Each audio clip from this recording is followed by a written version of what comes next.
Hi, officer. Imagine a woman with deep experience who has worked in the same institution for 10 years, training new manager, but had never been invited to join active team. In Australia, such stories are common. Women are nearly half of the workforce, but only about one-third of key management positions. More than 90% of AS300 CEO are male. The private sector gender pay gap is 21.8%. Which means that women progress more slowly and earn less. Organizations in Australia lost leadership talent, innovation, and economic growth. Today, I call on the Australian government, especially the Office of Women and Department of Employment and Workplace Relations, to legislate for pay equity reviews and broader gender quota to avoid wasting females' leadership potential.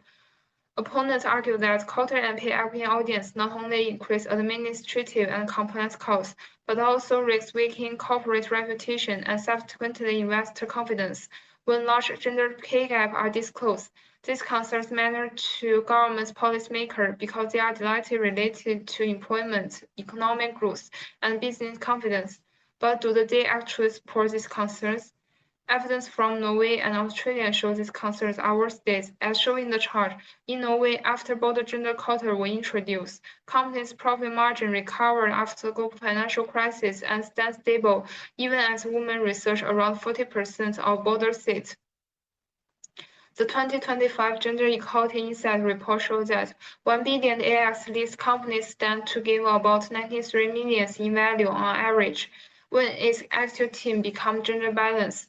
Besides, WGEA and Backwise certain research also found companies with gender balanced leadership have higher command value, stronger profitability, and more resilient staff. So both time series data and expert research show that both gender quota do not harm companies' profit.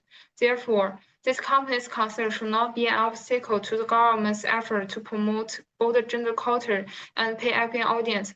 On the contrary, they are conducive to improving the country's overall productivity, strengthening the stability of the labor market, and promoting higher quality economic growth.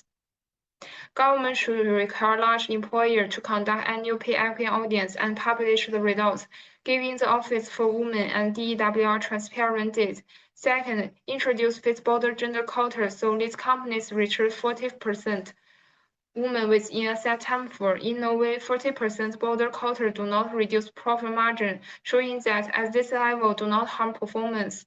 These methods are evidence-based and low risk and elegant with SDG fly. With timed action, government can turn slow and even progress into real gender equality in leadership. Thank you.